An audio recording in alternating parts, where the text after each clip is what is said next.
With so much competition in the market for customers and for talent, you need to adopt the idea that you're a customer service company that happens to do HVAC, or you're a customer service company that happens to do construction. Hello everybody, CJ Bachmann here. Welcome to In the Den. Today's episode is all about hiring and all about recruiting. To make it a super special episode, I have with me One SEO's very own head of talent and culture, TJ Butler. TJ, welcome to the show. Thank you, CJ. So happy you could be with us today. I know this is something that's close and near and dear to you. You deal with hiring and recruiting for One SEO as well as a whole bunch of other of our family of companies as well. Correct. So let's just kind of dive right in because hiring is a super hot topic right now. A lot of small businesses are really struggling, and I want to know kind of from your firsthand experience, what are some of the major struggles that we're seeing when it comes to talent? Well, nationally, there's been 5 straight months of a hiring slowdown for small to medium-sized businesses alone. You know, the one common denominator, if you will, is that high, steady demand for skilled labor.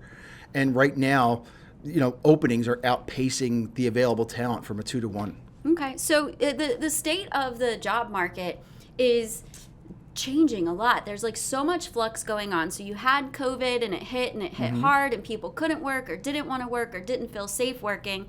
Now we're kind of coming out of that and we're moving into this space where we need people to get back into the job market, and small to medium-sized businesses are struggling. What do you feel is kind of the major reason why we're seeing it to be so much more difficult here in the third quarter? CNBC is even saying, hey, listen, you know, we're seeing a more difficult level in Q3. Why do you think that is? I think first and foremost is that high demand that I was talking about. It's creating an even more competitive market just to attract talent and retain talent. Additionally, just the lack of new applicants that are entering, like for example, we're talking about these small businesses, there's a lack of new applicants that want to work for small businesses and want to work for the home services industry. People want that, let me go to the big office or let me work from home, if you will, with all the benefits and perks. Right. And working from home and working remote sounds really great, but a lot of these small to medium-sized business owners, they don't function that way. So they're really hurting because they need people to be in the office for customer service, to be in the office for coaching, training, mentoring, and really guiding, the new talent to the next level.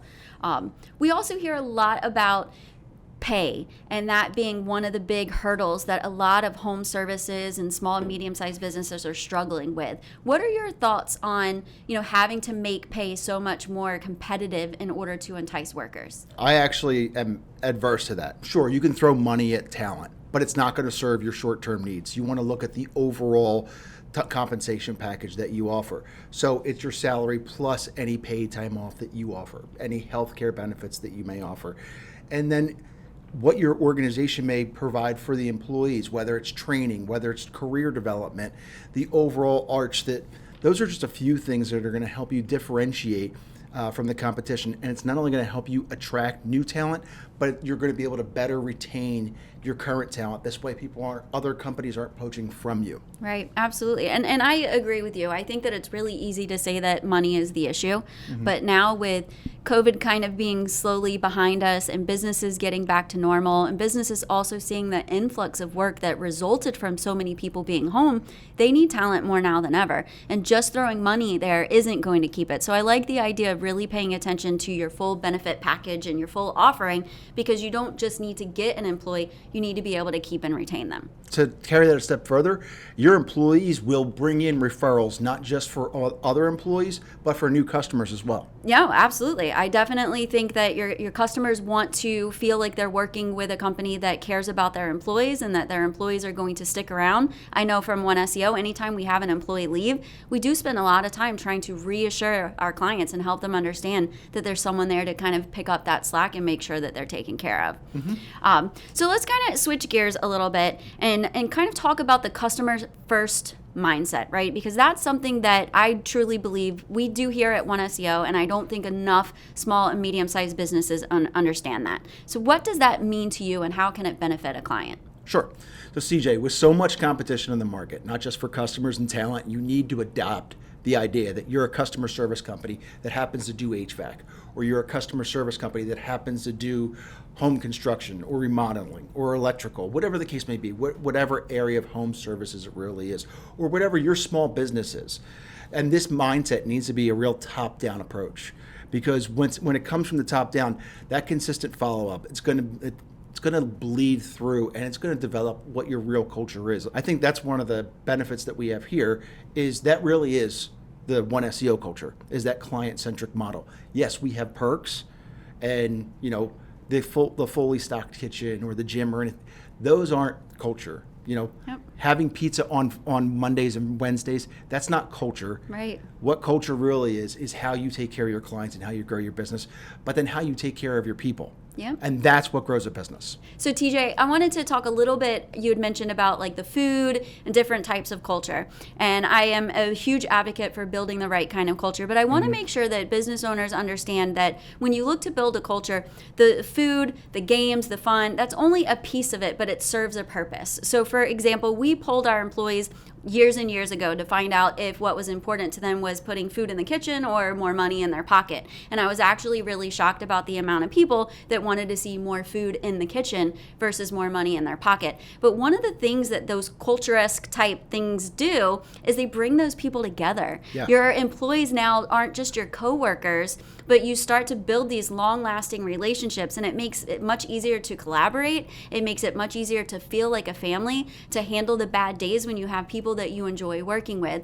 So having games in the office is great for people to be able to connect. Having food in the kitchen forces people to be standing around. Food trucks coming to the office, getting people out and outside of their desk, outside of their cubicle, and really engaged with one another. That's a big piece of what building a good culture is about. I truly do believe that culture is about the people that are in the building. I tell my employees that I owe it to them to make sure the person sitting next to them is just as dedicated and hardworking as they are. If they're not in the right spot. And I think for small businesses, understanding that putting your clients first puts your business first, right? If your clients are happy, your business grows. And if your business grows, your employees have promotions, your employees get pay raises. So really putting that emphasis on that customer-centric focus is super important.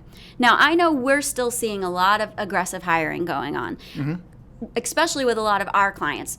Give some shout outs to some of our companies that we work with that are struggling to find good talent, that maybe some people listening, if you know someone, send them our way, but give us some shout outs here. Sure. So I know, like for example, Dilling Heating and Cooling. They've got a couple of locations. There's one right here in the Bucks County area. I know they practice what they preach when it comes to the customer service model. The same, I know I was referencing the home construction. Cherry Roofing and Siding does a great job with that. And then Matt's company, Rathgab Painting Services.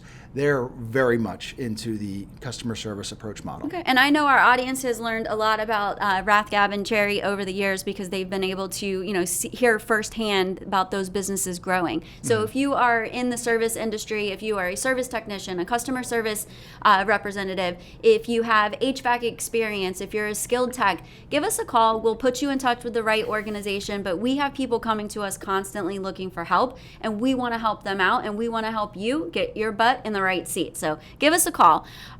Moving on, let's kind of get into your final roar. So I want people to know tips and tricks that you have in your belt that you're using on a daily basis to staff One SEO and the other companies that you're recruiting for. Sure. So I would say the first thing is you need to make it about your team. So you want to highlight your successes in the hiring game. So it's not just the social post for the new hires, but anytime maybe an employee is recognized. One of the things we do here is when we get a review, it goes up on our social channels. Make sure you're tagging the employee. Their grandma might see it, or Aunt Joan might see it, and then they share it with somebody they know and says you should apply there. Yep. You also want to do the social posts for the milestones. And it's not just anniversaries, but passing huge certifications. Like when our social team got Facebook Blueprint certified. Yep. That's the type of stuff that needs to go on there. And then reward referrals from employees and for customers. Yeah, absolutely. So just to kind of push everything together, when you are going through the process of hiring and recruiting, remember that just because mainstream media is telling you to do certain things, it doesn't mean that it is right for your organization. When you are offering certain types of compensation, you need to make sure that it is going to actually work to keep the employee incentivized and that they're going to feel comfortable long term. You also need to think about how you're planning to retain that employee. And just throwing a bunch of money at the beginning of an employee's tenure with you is not going to allow you to be able to continue to keep up with that pace. So you need to have a solid benefit package and things in place to help the employee feel comfortable in work and feel related and connected to the people that they're working with. Lastly, do not forget about that customer-centric piece. TJ, that's such a huge part of business in general, but it is just completely missed from the hiring standpoint. Employees joining your organization should know how important your clients are to you, and they should be able to exude that in everything they do. If they want promotions, if they want raises, if they want to increase their ways of receiving compensation, that is how they're going to do it. And I think if we keep that at the forefront, you're going to hire the right talent, you're going to keep them for a long time, and then you're not going to be in this position where you feel like you're constantly chasing a warm body to put in the seat. Exactly. So thank you so much for joining us here in the Den. Hopefully you can walk away with a little something to keep you moving in the right direction.